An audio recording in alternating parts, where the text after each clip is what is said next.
Hola, amantes de las historias de miedo. Hoy vengo con un relato que me ha dejado clavado en la silla durante días. Una historia que no es nueva, pero que tiene algo especial. Esa mezcla de curiosidad enfermiza y terror puro, que te hace preguntarte si realmente quieres saber lo que hay al otro lado. Pero antes de que nos sumerjamos en esta historia, quiero recordarte algo. Si te gustan los relatos de terror cósmico, de esos que te dejan mirando el techo a las 3 de la madrugada, de esos que te hacen dudar de la realidad que te rodea, entonces este canal es tu sitio. Suscríbete, activa la campanita y no te pierdas ninguna de las historias que tengo preparadas. Ponte cómodo, apaga las luces y escucha con atención. Porque después de esta historia, cualquier ventana en tu casa te parecerá sospechosa. Que la disfrutes.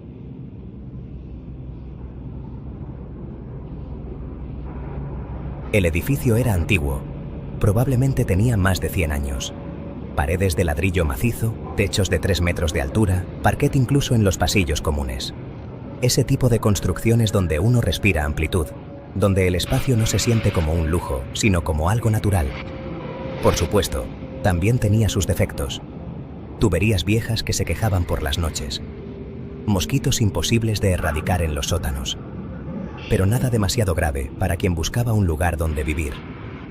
Había, sin embargo, un problema que no había previsto. La distribución era absurda. Mi puerta se abría al final de un pasillo independiente.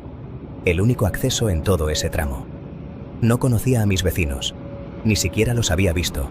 Supongo que esa rareza se debía a que el edificio había sido ampliado por fases y mi apartamento había llegado después. O quizá, en algún momento, había tenido su propia entrada independiente. El caso es que la estructura interior me resultaba confusa. Después de unos cuantos giros, ya no sabía dónde estaba.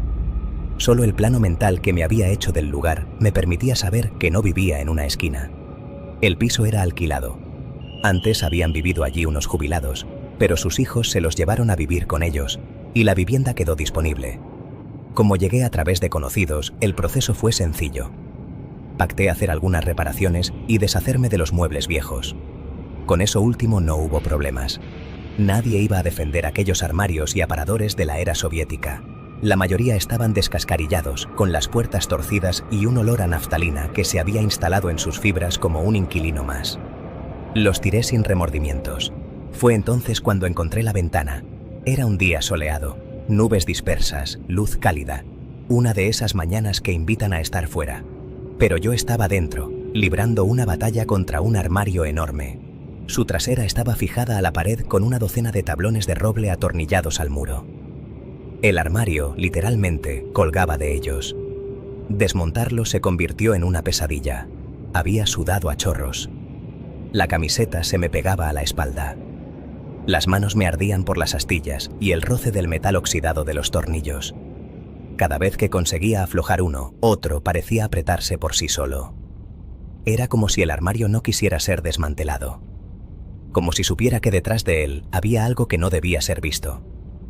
Cuando por fin logré arrancar la última tabla, sudoroso y maldiciendo, me encontré con algo que no esperaba. Una ventana. Marcos envejecidos, contraventanas grises por el tiempo, cristales sucios, y una luz tenue que se filtraba desde el otro lado. Me quedé mirándola, sin entender. En la pared más alejada del apartamento, allí donde no debería haber nada más que ladrillo y cal, había una ventana. No era una ventana moderna. No era de esas de doble acristalamiento que se ponen hoy en día. Era vieja, con marcos de madera pintados de un blanco que el tiempo había vuelto amarillento. Las bisagras estaban oxidadas y el picaporte era de latón, desgastado por el uso. Parecía sacada de otro siglo. Me acerqué con cautela, como si pudiera estar tramando algo. Toqué el marco. La madera estaba fría y ligeramente húmeda, como si acabaran de limpiarla. La abrí. El exterior daba a un pequeño patio interior, o más bien a un pozo. No vi ninguna entrada, ninguna salida. Tampoco vi otras ventanas. Parecía que alguien la había abierto en la pared, solo para complacer a los antiguos inquilinos. El patio era diminuto. 4 paredes de ladrillo encalado, cubiertas de musgo en las juntas. El suelo era de tierra apisonada, con algunas piedras sueltas.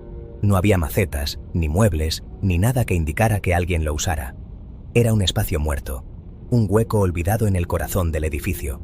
Me encogí de hombros, la cerré y volví a la batalla contra los muebles. Pero la ventana me dejó inquieto. Mi plan era colocar un mueble en ese lugar, pero aquel agujero en la pared cambiaba todo. Llegué a pensar en tapiarlo. Luego decidí que, en realidad, podía poner mi escritorio frente a ella.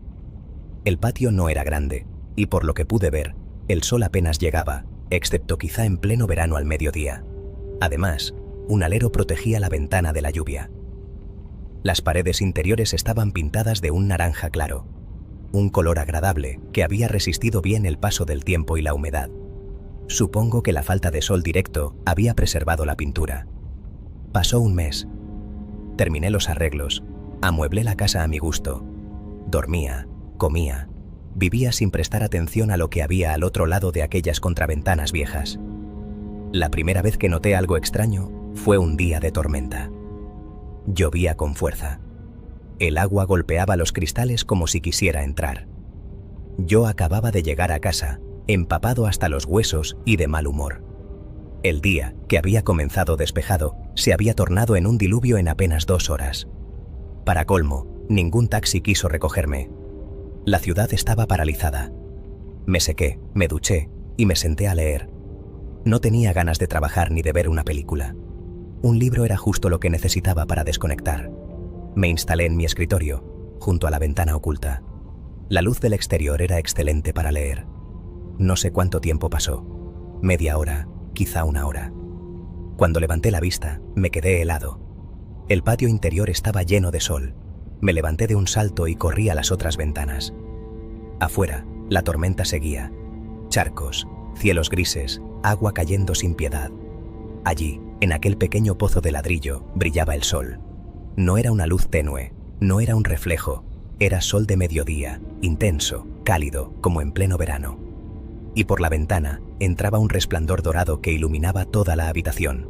Mi mente se negaba a procesarlo. Me acerqué a la ventana con el corazón latiendo con fuerza. Toqué el cristal. Estaba caliente, cálido, como si llevara horas recibiendo luz solar directa. Abrí la ventana. El aire que entró no era el aire frío y húmedo de la tormenta. Era aire seco, cálido, con un ligero olor a tierra y a polen. Olía a primavera. Cerré la ventana de golpe. Me alejé de ella como si pudiera atacarme. Fui a la cocina.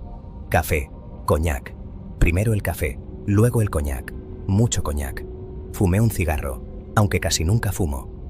Desde la cocina, el ruido de la lluvia era inconfundible. No podía ser una ilusión. No hay manera, me repetía, de que llueva en todas partes y allí haga sol. Una anomalía natural quizá, una rareza atmosférica. No me lo creí ni mientras lo pensaba. Decidí usar la tecnología. La técnica no falla, pensé. La cámara del teléfono no miente. Volví a la habitación con el teléfono en la mano. La ventana seguía allí, radiante, como si se burlara de mí. Enfoqué y disparé. Por un instante, la pantalla se oscureció. Mi corazón se detuvo. Esperaba ver una pared de ladrillos. Esperaba que el teléfono me mostrara la realidad y confirmara que estaba loco. Pero la foto salió perfecta. La ventana, el sol, el patio. Maldita sea. No sabía qué hacer. ¿Contárselo a alguien? Tenía amigos de confianza, pero... ¿y si era peligroso? ¿Y si ponerlos en riesgo era un error? Durante una semana, di vueltas al asunto. Finalmente, decidí explorar por mi cuenta. Primero, investigar.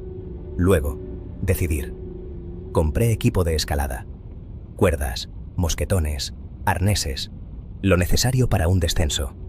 El sábado siguiente, tras un desayuno ligero, me enfrenté a la ventana. Abrí las contraventanas. Aseguré las cuerdas en varios puntos de anclaje. Si uno fallaba, los otros me sostendrían. Me asomé hasta la cintura. Paredes lisas. El alero que protegía la ventana. Y más arriba, el borde del tejado. El suelo estaba a unos 4 metros. 4 metros. Vivo en un segundo piso, pensé. ¿Cómo no me había dado cuenta antes? Respiré hondo. Tiré de la cuerda. Aguantaba. Salí por la ventana y dejé caer las piernas. El frío del exterior me recorrió la espalda. La adrenalina me hormigueaba en los dedos. Empecé a descender. Colgué a 2 metros del suelo, sujetándome al alero. Maldecí en silencio. Salté. El impacto me sacudió las piernas y caí de lado. Me levanté, comprobé que no tenía nada roto y miré alrededor.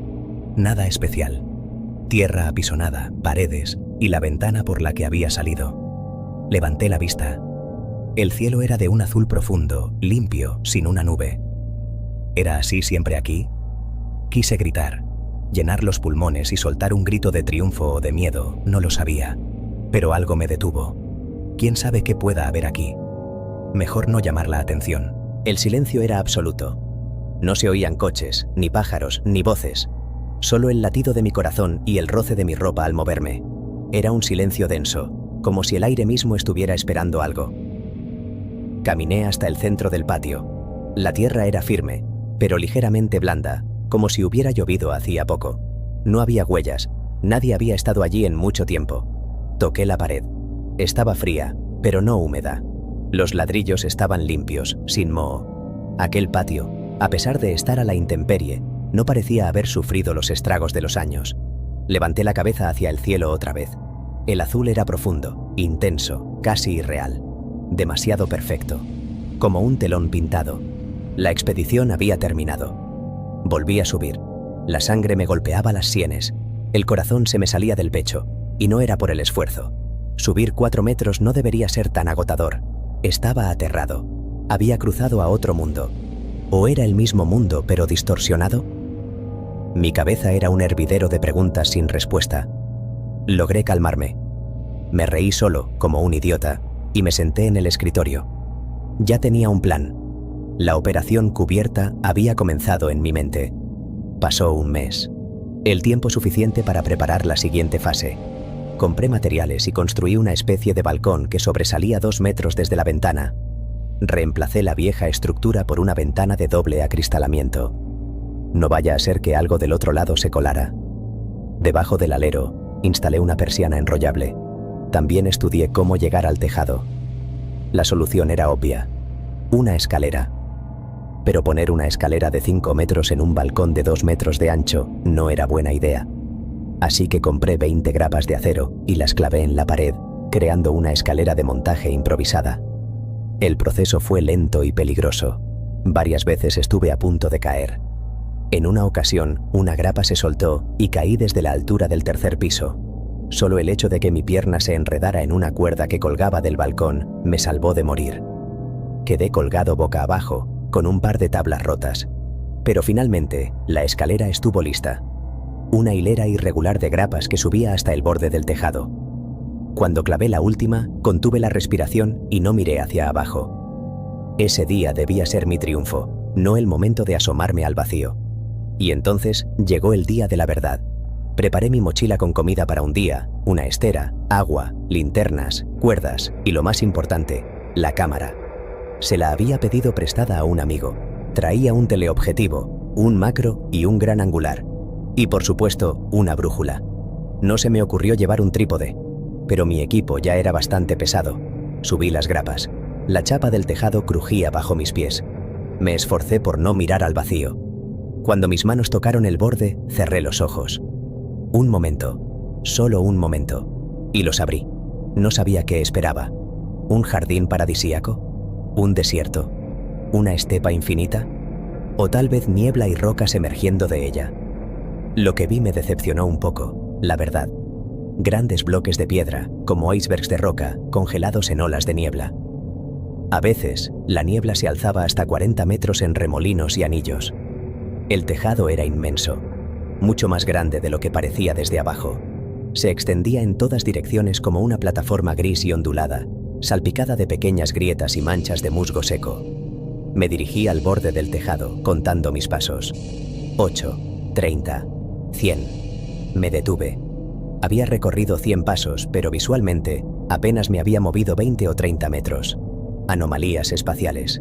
Un escalofrío recorrió mi espalda. Si el espacio se comportaba así, ¿qué pasaba con el tiempo? ¿Y si mientras yo caminaba, en casa habían pasado días? ¿Y si llegaba tarde al trabajo? Lo absurdo de la idea no evitó que el pánico me invadiera. Corrí de vuelta al borde. 3 pasos. 5. 8. Casi caigo de cabeza al patio interior. ¿Qué demonios? Miré atrás. 20 metros de ida, 100 pasos.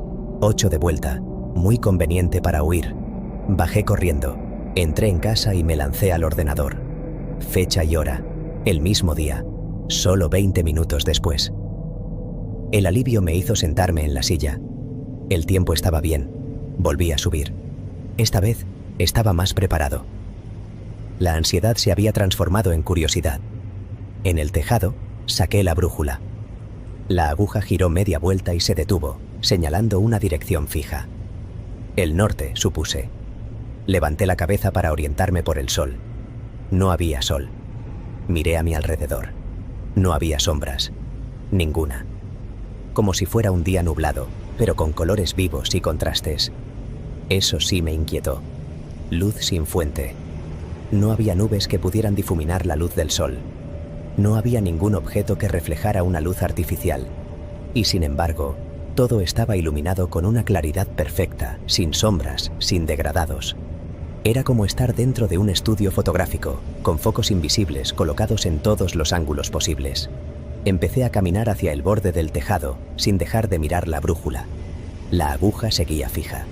Esta vez, el borde estaba a 70 pasos. Me asomé. El edificio se veía derruido. Ventanas vacías como cuencas de calaveras, mirando un paisaje cubierto de niebla. La niebla se movía como un océano, golpeando los muros en oleadas rítmicas. Me pareció ver algo moviéndose abajo, pero por mucho que miré, no distinguí nada. Algo, sin embargo, me llamó la atención. El edificio, desde arriba, no parecía el mismo. Las proporciones estaban alteradas. Las ventanas que desde fuera parecían normales, desde el tejado se veían alargadas, como si alguien las hubiera estirado hacia arriba. Y los colores de los ladrillos eran distintos, más oscuros, casi negros en algunos lugares. Caminé por el perímetro del tejado. La chapa se hundía bajo mis pies. Hice algunas fotos con el gran angular. Luego cambié al teleobjetivo y disparé a una de las rocas lejanas. No encontré ninguna forma de bajar. Pero noté algo. La niebla había subido. Ahora llegaba a las ventanas del segundo piso. Antes apenas alcanzaba la parte superior de las del primero. El cielo empezaba a oscurecerse. El azul se tornaba carmesí, como un atardecer. Y esta vez había sombras. Las rocas proyectaban enormes siluetas, todas apuntando hacia mi edificio, como un puño titánico cerrándose a mi alrededor. Corrí de vuelta. 2 pasos, 10, 100. El patio no aparecía. Seguí corriendo. 20 minutos después, con el corazón a punto de estallar, casi caigo del tejado. Miré atrás. En el crepúsculo, la niebla empezaba a bailar a la altura del tejado. Bajé a toda prisa, resbalando en las grapas. Entré en casa y cerré la ventana. Bajé la persiana con un golpe metálico. Oscuridad total. Encendí la linterna y luego la luz de la habitación. Miré la persiana. Solo el reflejo de la lámpara. Sin fuerzas para desvestirme, caí en la cama y dormí sin soñar. Al día siguiente, la lógica intentó imponerse. Tonto, pensé. Es un edificio en medio de un valle. La niebla sube por la noche, es normal. El sol no llega al patio porque está encajonado. Pero las fotos no mentían. Descargué las imágenes en el ordenador. Estaban sobreexpuestas, quemadas, todas y cada una. Las fotos digitales no se queman así, no sin radiación. El pensamiento me heló la sangre. ¿Y si aquel lugar era radioactivo? ¿Y si me había contaminado? Pasé una noche en vela, esperando ver mis cabellos caerse o mi piel derretirse. Compré un contador Geiger. No había radiación, ni siquiera radiación de fondo. Cero absoluto. Pasé semanas experimentando. Descubrí que la distancia en aquel mundo dependía de los deseos. Cuanto más querías llegar a algún sitio, más lejos quedaba. Mi huida del tejado había funcionado porque mi única meta era sobrevivir, no el patio. A veces, si vaciaba la mente, cruzaba el tejado en 3 pasos. La brújula no señalaba el norte, señalaba la ventana. Mi ventana. Hice otras pruebas. Dejé caer un objeto desde el tejado. Cayó hacia abajo, pero nunca llegó al suelo. Desapareció en la niebla antes de tocar el suelo. No oí ningún ruido de impacto. Tiré una piedra. Lo mismo. Desapareció sin hacer ruido. Dejé una cuerda colgando. Cuando la recogí, estaba cortada en el extremo, como si alguien la hubiera mordido con dientes filosos. No volví a dejar nada sin vigilancia, y la niebla subía 2 metros cada noche. A veces más, a veces hasta 4. Construí una torre de observación de 5 metros. 3 meses de trabajo infernal, pero la completé. Una polea en la cima facilitó el transporte de material. El miedo me paralizó 4 días antes de mi primera noche allí. Finalmente, me armé de valor. Ropa gruesa, comida, 2 termoses de té caliente, linternas eléctricas, lámparas de queroseno y 3 faroles químicos. Subí a la torre al atardecer. Desde arriba, vi mejor el paisaje. El edificio estaba en el centro de una enorme depresión, un valle circular. La niebla no subía, se desbordaba desde fuera, llenando el valle como agua en una bañera. Por horas, solo vi su danza lenta. Luego, la niebla pasó el borde del tejado. Miles de serpientes fantasmas treparon por los muros. Era hermoso de una manera aterradora. El cielo se volvió negro carmesí y la oscuridad absoluta llegó. Encendí una lámpara de queroseno. La luz cálida alejó la sensación de claustrofobia. Até una linterna a una cuerda y la bajé hacia la niebla. Me pareció ver una mano enorme, de 3 metros, hecha de vapor, intentando atraparla. No volví a bajar ninguna luz. Una semana después, invité a 2 amigos, Marcus y Leo. Marcus dudó al principio. «Esta mierda me da miedo», dijo, pero Leo lo convenció. «Si hay peligro, paramos, prometido». La primera visita los dejó mudos. Marcus, que había creído que era una broma, se quedó sin palabras ante el océano de niebla, y entonces Marcus notó algo. Las rocas, las pocas que se veían, estaban dispuestas en espiral, como pétalos de una flor gigante. Nosotros estábamos en el centro. Empezaron a pasar más tiempo en mi casa, discutíamos teorías, hacíamos planes. Dormían allí más que en sus propias casas. Quizá por eso no noté los cambios al principio. El apartamento empezó a comportarse de forma extraña. Las cosas no estaban donde debían. La taza de té parecía estar al alcance de la mano, pero al estirarme estaba a 3 palmos. También noté que los relojes no marcaban la misma hora. El del salón iba 5 minutos más lento que el de la cocina. Y el de mi habitación, 10 minutos más rápido. Las luces parpadeaban sin razón. La radio se encendía sola, siempre en la misma frecuencia, una estática que parecía tener un ritmo, como si alguien estuviera respirando al otro lado. Lo atribuía al cansancio. Leo, mientras tanto, estaba curioseando las contraventanas viejas. Debajo de capas de pintura y suciedad, encontró inscripciones. Símbolos extraños, similares al hindú, pero con diferencias. Intentamos traducirlos. Fue un fracaso. Al reproducir los sonidos, obteníamos gruñidos, silbidos guturales, una lengua inhumana. Lovecraft, dijo Marcus. Investigamos. Eran símbolos protectores, para mantener alejados a los malos espíritus. Nos reímos, pero por si acaso, los copiamos en el marco de la ventana con rotulador indeleble. Esa noche, cuando cerré la ventana, un golpe seco sacudió la persiana. Saltamos. Luego, las maldiciones de un vecino que había tirado algo al suelo. Nos reímos. La tensión se rompió, pero esa noche todos tuvimos pesadillas. La curiosidad pudo más que el miedo. Marcus notó que las fotos sobreexpuestas aún tenían información. Algunas zonas tenían gradientes diferentes. Creía que se podía recuperar algo. Leo propuso dejar una cámara grabando toda la noche. Y también una rata viva. Discutimos. Perdí la discusión. No íbamos a probar en humanos, ¿verdad? Esa tarde, al atardecer, colocamos la jaula con la rata en el tejado. Comida, agua, una manta. Marcus subió a la torre e instaló 2 cámaras, una digital y una de película. Las conectó a una batería de respaldo. Bajamos, cerramos la ventana. Las fotos digitales revelaron algo horrible. El paisaje, en la oscuridad, era apocalíptico. La niebla se llenaba de figuras altas y delgadas, con múltiples extremidades, asimétricas. Daba miedo solo mirarlas. El cielo era un océano de sangre, y el mundo se sostenía sobre 7 columnas de oscuridad pura. Y entonces, alguien raspó la persiana. Nos quedamos paralizados. Un sonido diminuto, como uñas diminutas. La rata. Se había escapado y quería volver. Leo quiso abrir. Lo detuvimos. Era de noche. La niebla estaba allí. Un quejido, un chillido agudo. Luego, el silencio. No dormimos bien. Al día siguiente, nos arrastramos hasta la tarde. Dolores de cabeza, cuerpo molido. Decidimos que era el final.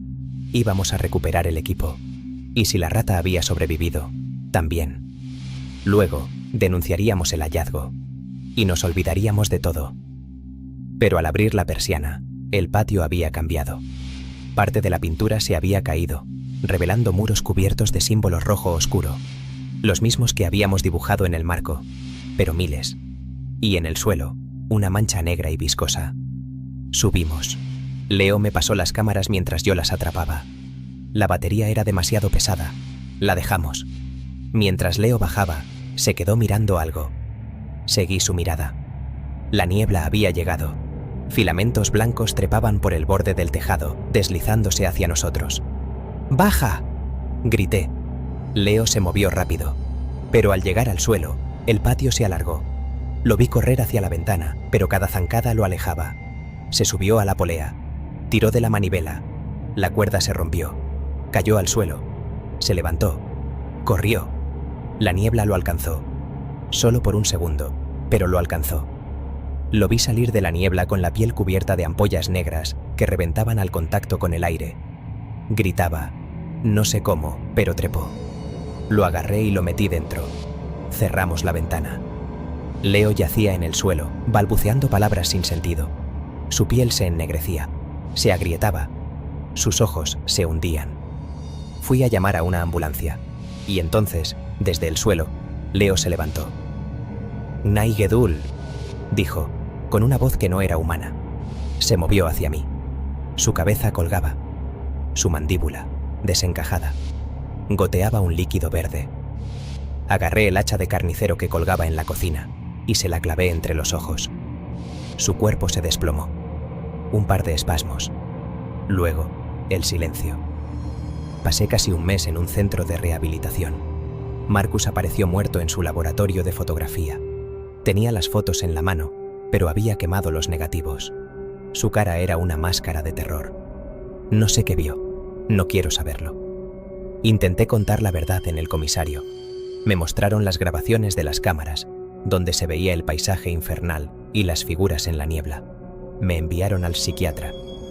Para salir, tuve que confesar. Dije que había matado a Leo. No era verdad, no del todo, pero era una mentira que podían entender. Cuando los agentes llegaron a mi casa, el cuerpo se había descompuesto casi por completo, pero la ventana seguía allí. Las paredes, cubiertas de símbolos. Alguien, en algún lugar, se interesó.